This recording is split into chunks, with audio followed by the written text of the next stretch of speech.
Ever felt trapped by whispers, silence mistaken for guilt? Daniel's story, Facing the Whisper, reveals the secret to reclaiming your voice. He confronts a cruel office rumor, transforming anxiety into respect.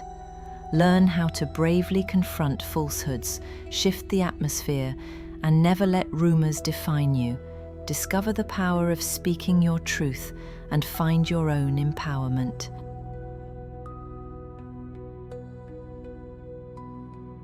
Daniel sat at his desk, the familiar office hum feeling distant and alien. A rumor was spreading. He had sabotaged the Miller project. Cold dread filled him as whispers flickered around him. His first instinct was to retreat, to keep his head down and work harder. But silence was being read as guilt. The office felt like a minefield of hostile eyes. Daniel had always avoided conflicts, but the anxiety of the lie spreading was worse. His usual avoidance tactics were failing him. He spotted Mark by the coffee machine with two others. The laughter felt cruel.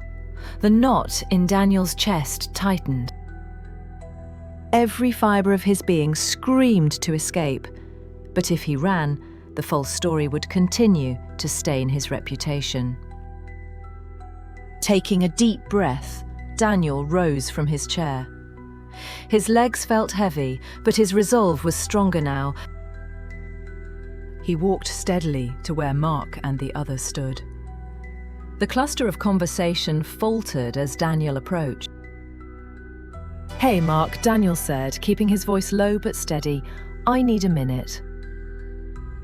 I'm hearing a rumor that I sabotaged the Miller project, and I'm pretty sure it came from you. It's not true, and it needs to stop." A heavy silence fell over the group. Mark's laughter died, and his confident smile slipped. His face flushed red. He stammered, attempting a denial, but it was weak and unconvincing. The others shifted uncomfortably beside him, avoiding eye contact.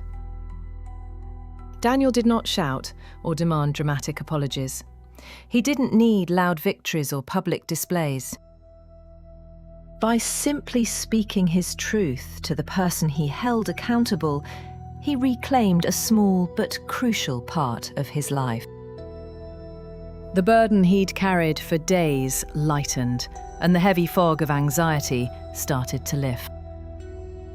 As Daniel turned back toward his desk, he noticed the shift in the atmosphere.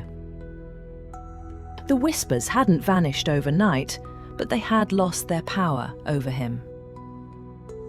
He couldn't control the gossip, but by confronting it, he had taken back control of his own story, his own voice.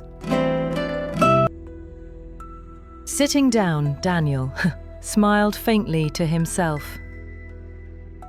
Sometimes the bravest act is simply choosing to face the fear, especially when the fear seems louder than reason. From this day forward, he promised himself to stand tall, speak clearly, and never let silence become a sign of guilt again. Daniel walks confidently through the office now, nodding to his colleagues with a genuine smile. The atmosphere has shifted. The whispers are replaced by nods of respect and friendly greetings. Even Mark avoids eye contact, a subtle acknowledgement of his misstep. Daniel focuses on his work, the anxieties that once clouded his mind, now replaced with a sense of clarity. He learns to trust his instincts and value his voice, understanding its power to shape his narrative. Daniel shares his experience with a younger colleague struggling with similar anxieties, offering guidance and support. He becomes an advocate for open communication and addresses issues directly, fostering a more transparent work environment. Daniel's journey teaches him that facing the whisper is not about silencing others, but about amplifying his own truth. From that day on, Daniel was known as a strong and inspiring leader. Silence may protect, but speaking up will empower you.